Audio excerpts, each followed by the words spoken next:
Alléluia. Alléluia. Bien-aimés dans le Seigneur Jésus-Christ, nous saluons dans le précieux nom de notre Seigneur Jésus-Christ. La paix, l'amour et la grâce de Dieu le Père soient avec nous tous. Aujourd'hui, nous allons nous entretenir sur le thème « Le chrétien face à la tentation ». Avant de rentrer dans le vif du sujet, nous allons expliquer les mots-clés. Nous allons expliquer le thème, à commencer par le chrétien. Qu'est-ce qu'on appelle le chrétien? Qui est le chrétien? Le chrétien, c'est celui qui est entièrement confié à Christ et qui se soumet à l'action du Saint-Esprit. Il glorifie Dieu par une conduite digne de son appel. C'est celui-là qu'on appelle le sel de la terre. Matthieu 5, verset 13. Vous êtes le sel de la terre. Vous êtes le sel de la terre. Si le sel perd sa saveur, et si le sel perd sa saveur, avec quoi la nuit rendra compte? Merci. C'est celui-là qu'on appelle également la lumière du monde. Le verset 14 au 16. Que votre lumière luise ainsi devant les hommes. Étant chrétien, la Bible nous dit que notre lumière luise devant tout le monde, oui. Afin qu'il glorifie votre Père qui est dans les cieux. Afin que le monde glorifie notre Père qui est dans les cieux. Ça veut dire, c'est ce que nous appelons le chrétien. Le chrétien, comme je viens de le dire tout à l'heure, c'est celui qui glorifie Dieu par une conduite digne de son appel. La tentation, qu'est-ce que c'est que la tentation? La tentation signifie l'attrait vers une chose défendue. Autrement dit, c'est ce qui pousse au mal. C'est ce que nous appelons la tentation. Par ce thème, les chrétiens sont appelés à savoir se prendre pour affronter et vaincre toute attirance vers le mal. Bien-aimés dans le Seigneur Jésus-Christ, le thème, nous allons développer le thème autour de deux tests. Le premier test, nous allons donner Daniel 3, verset 14 à 17. Et Jacques 1, verset 12 à 15. Écoutons le premier test. Nebuchadnezzar prit la parole et leur dit. Nebuchadnezzar prit la parole et dit à Shadrach, Meshach et Abed-Nego, oui. Est-ce de propos délibérés? Est-ce de propos délibérés? Shadrach, Meshach, Abed-Nego, oui. Que vous ne servez pas mes dieux. Que vous ne servez pas mes dieux. Et que vous n'adorez pas la statue d'or que j'ai élevée. Pourquoi le roi Nebuchadnezzar a parlé ainsi? Le roi Nebuchadnezzar a parlé ainsi parce que Dieu a défendu à tout chrétien, Dieu a défendu à ses enfants d'adorer autre Dieu que lui seul. Maintenant, oui. Prêts. Maintenant, tenez-vous prêts. Et au moment où vous entendrez le son de la trompette. Et au moment où vous entendrez le son de la trompette. Du chalumeau. Oui. De la guitare. De la guitare. De la sambou. Si vous ne l'adorez pas, vous serez jeté à l'instant même au milieu d'une fournaise ardente. Vous serez jeté à l'instant même dans une fournaise ardente. Et quel est le Dieu qui vous délivrera? Et il dit maintenant, quel est le Dieu qui vous délivrera de mes mains? Shadrach, Meshach, Abed-Nego. Shadrach, Meshach, Abed-Nego. Ils répondirent au roi et il dit. Nous n'avons pas besoin de te répondre. Nous n'avons pas besoin de te répondre là-dessus. Voici notre Dieu, Dieu, le Dieu que nous servons, peut nous délivrer de tes mains, ô Dieu, ô roi. Et il nous délivrera de ta main, ô roi. Merci. Et le second test, Jacques 1, verset 12 à 15. Heureux l'homme qui supporte patiemment la tentation. Heureux, le second texte nous dit maintenant, heureux l'homme qui supporte patiemment la tentation. Car après avoir été éprouvé, il recevra la couronne de la vie. Il recevra la couronne de la vie. Que le Seigneur a promis à ceux qui l'aiment. Cette couronne que le Seigneur nous a promis en tant que chrétiens. Oui. Que personne lorsqu'il est tenté. Mais sachant que personne, lorsqu'il est tenté, ne dise c'est Dieu qui me tente. Car Dieu ne peut être tenté par le mal. Car Dieu ne peut être tenté par le mal, parce que nous venons de dire tout à l'heure que la tentation, c'est ce qui pousse vers le mal. Oui. Et il ne tente lui-même personne. Il ne tente lui-même personne. Mais chacun est tenté. Mais nous sommes tentés Quand nous sommes attirés et amorcés par notre propre convoitise. Mais la convoitise, lorsqu'elle a conçu, enfante le péché, et le péché étant consommé, produit maintenant la mort. Bien-aimés dans le Seigneur Jésus-Christ, nous voyons que dans le premier texte, le roi Nebuchadnezzar voudrait savoir pourquoi Shadrach, Meshach et Abed-Nego refusaient d'adorer la statue qu'il venait d'élever pour sa gloire. Le verset 14. Il leur intime l'ordre de se plier à cette obligation sous peine d'être jeté dans une fournaise ardente. Le verset 15. Mais notons que deux aspects sont à souligner dans ce passage. Le premier aspect invite les chrétiens à rester très vigilants, car des personnes très influentes et qui ont sur nous de l'autorité peuvent nous contraindre à aller au mal. C'est une source de tentation terrible qui fait trébucher bon nombre de chrétiens aujourd'hui. 1er Roi 12, verset 25. Jéroboam bâtit Sichem sur la montagne d'Éphraïm. Jéroboam a bâti Sichem sur la montagne d'Éphraïm. Sur la montagne d'Éphraïm. Et il y demeura. Puis il en sortit. Après avoir bâti Sichem, il en sortit, il fait quoi? Et bâtit Pénuel. Oui. Jéroboam dit en son cœur. Jéroboam a dit en son cœur. Le royaume pourrait bien maintenant retourner. Maintenant que le royaume est à moi et que je suis souverain maintenant. Si ce peuple monte à Jérusalem pour faire des sacrifices. Oui. Dans la maison de l'Éternel. Dans la maison de l'Éternel. Le cœur de ce peuple retournera à son Seigneur. Le verset 31. Le même chapitre. Jéroboam fit une maison de haut-lieu. Quand Jéroboam a fini, il a fait aussi une maison de haut-lieu. Et il créa des sacrificateurs. Il a pris des sacrificateurs, c'est-à-dire ceux qui étaient au service de Dieu Tout-Puissant.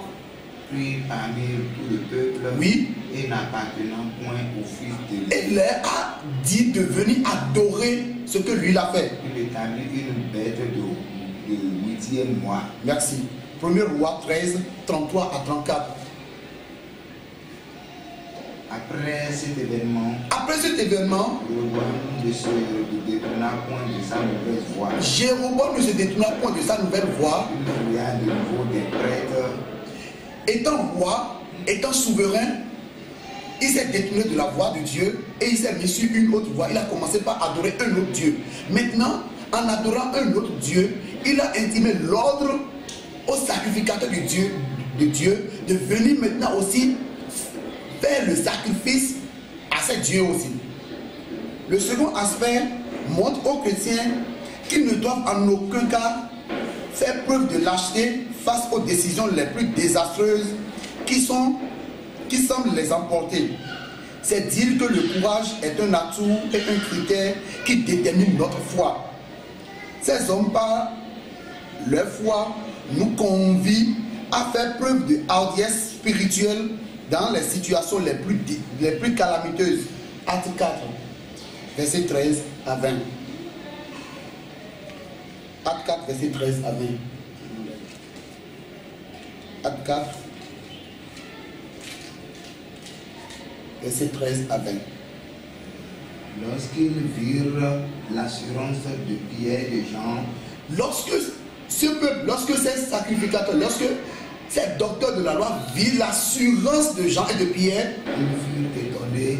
ils furent étonnés. Sachant que c'était des hommes du peuple sans instruction. Sachant que c'était des hommes du peuple sans instruction, oui. Et ils les reconnurent pour avoir été avec Jésus. Quand ils les ont vus, ils les ont reconnus en même temps que ceux-là étaient des disciples de Jésus, oui. Mais comme ils voyaient l'après d'eux, l'homme qui avait guéri, l'homme que Pierre et Jean avaient guéri, oui, ils n'avaient rien à répliquer. Ces hommes n'ont rien à répliquer à ces disciples de Jésus, oui. Il leur ordonnait de sortir du champ de ça et de mais néanmoins, il leur dit, sortez d'ici. Et ils délibéraient entre eux.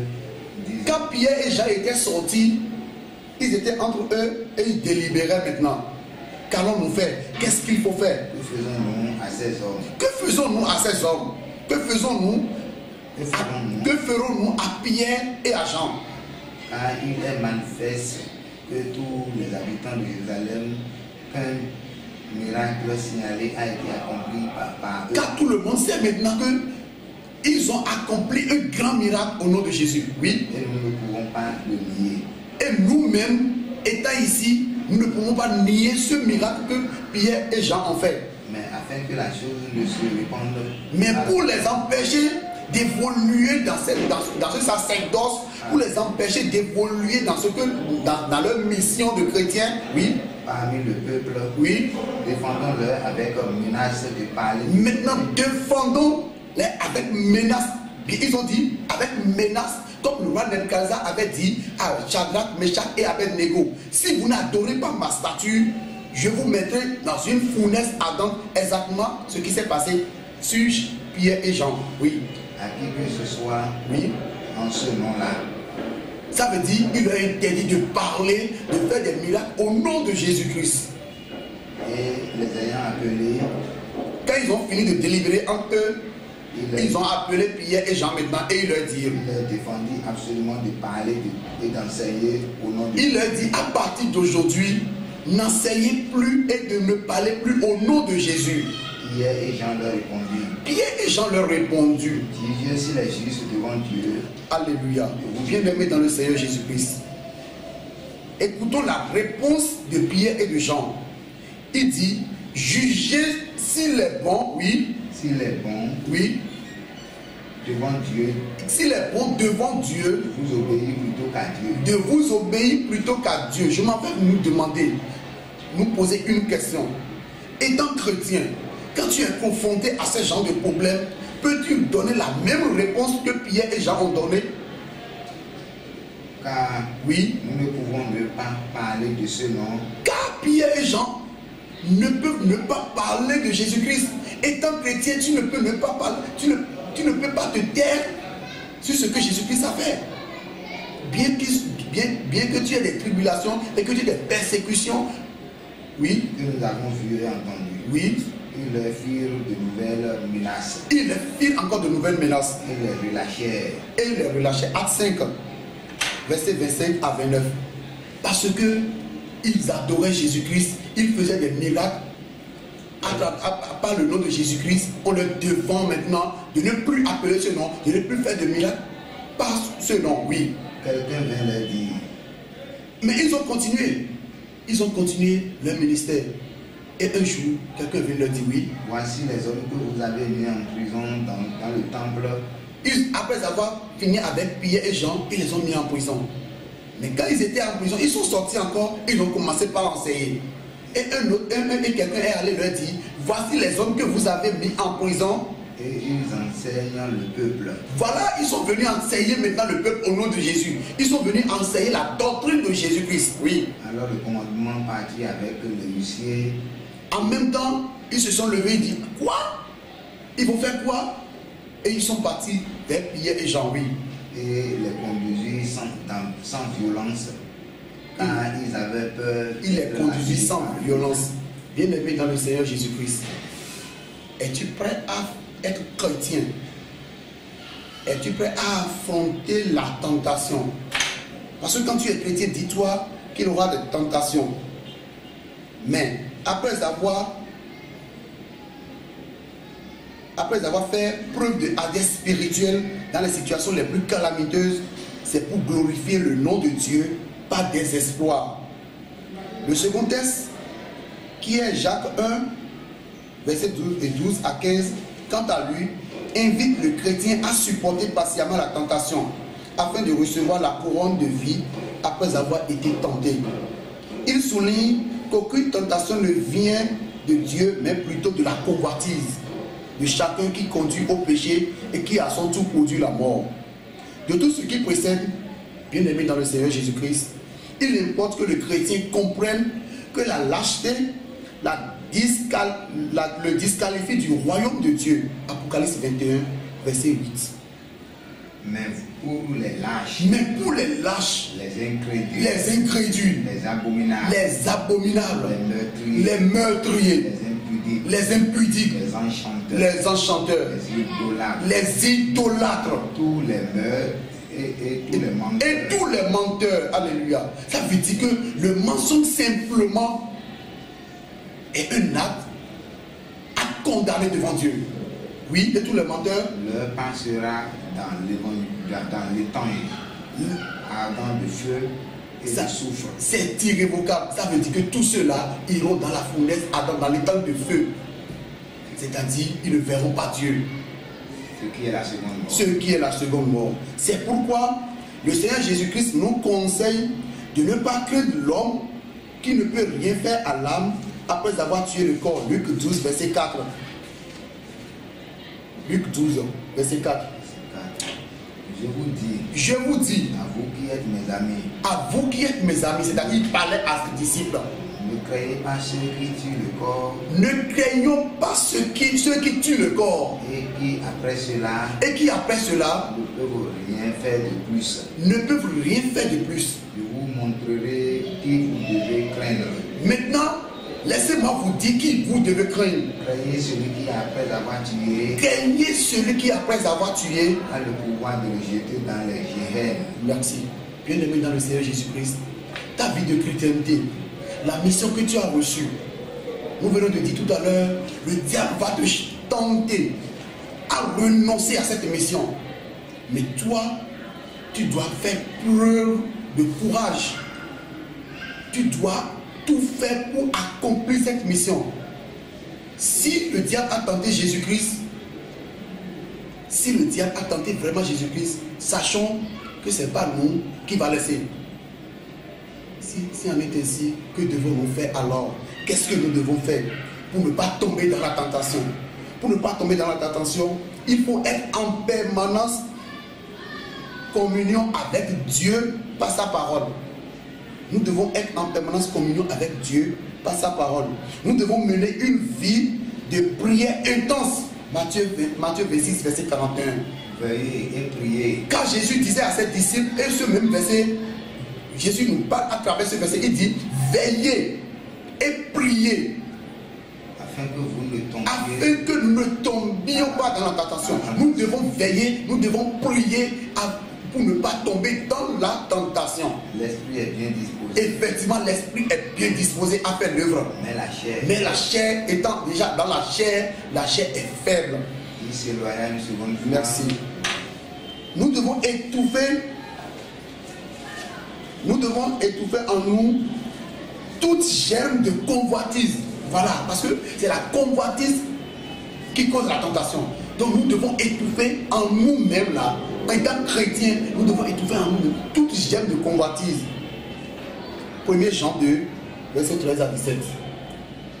1 Jean et vous écrit après parce que vous avez connu celui qui est dès le commencement. 1 Jean 2, 15, 17. Oui.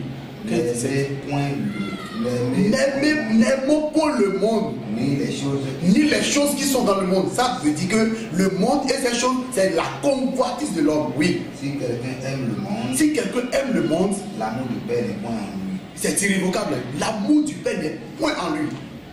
Au verset 17. Jusqu'au verset 17. Et le monde passe. Et sa convoitise aussi. Mais celui qui fait la volonté de Dieu, demeure éternellement. Nous devons résister à la tentation. Proverbe 1, verset 10. Proverbe 1, verset 10. Parce que si tu ne résistes pas à la tentation, si nous prenons l'exemple de notre Seigneur Jésus-Christ, il a résisté à toutes les tentations que le diable lui a tendues. Oui. Mon fils, si des pécheurs veulent te séduire, si ceux qui ne confessent pas le Seigneur Jésus-Christ, même étant chrétiens, si ceux qui ne confessent pas le Seigneur Jésus-Christ de toutes leurs actions, oui, veulent te séduire, ne te laisse pas gagner. S'ils disent, Viens avec nous. Viens avec nous. Dressons des embûches. Dressons des embûches. Versons du sang. Versons du sang. Enlevons des pierres. Oui. À celui qui se propose en vain. Proverbe 4, verset 14. Bien-aimé dans le Seigneur Jésus-Christ, étant chrétien, tu n'as pas droit à l'erreur. Parce que le diable est à côté de toi. Le diable veut te tenter. Le diable veut te faire chuter dans la mission que Dieu t'a confiée. Oui, Proverbe 4, verset 14. N'entre pas dans le sentier des méchants. N'entre pas dans le sentier des méchants chrétiens. Ne passe pas dans la voie de l'homme mauvais. Et ne passe pas dans la voie de l'homme mauvais. Évite-la. Évite-les. N'y passe point. N'y passe point. De tout le temps et passe outre. Merci.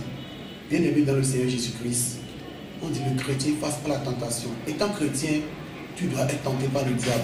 La tentation est différente de l'épreuve. La tentation vise à chuter l'homme dans sa mission. Mais l'épreuve vise à jauger le degré de foi que nous avons pour Dieu.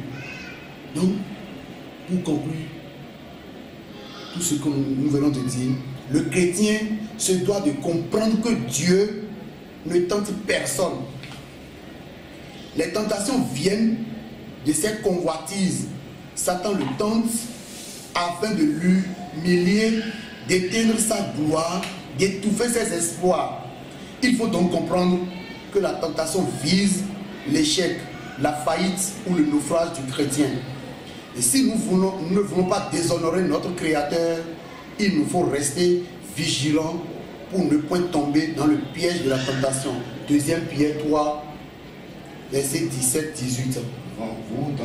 Vous donc, bien-aimés, qui êtes avertis, nous qui sommes avertis à part de cette insanité, oui, mettez-vous sur vos gardes. Mettons-nous sur nos gardes.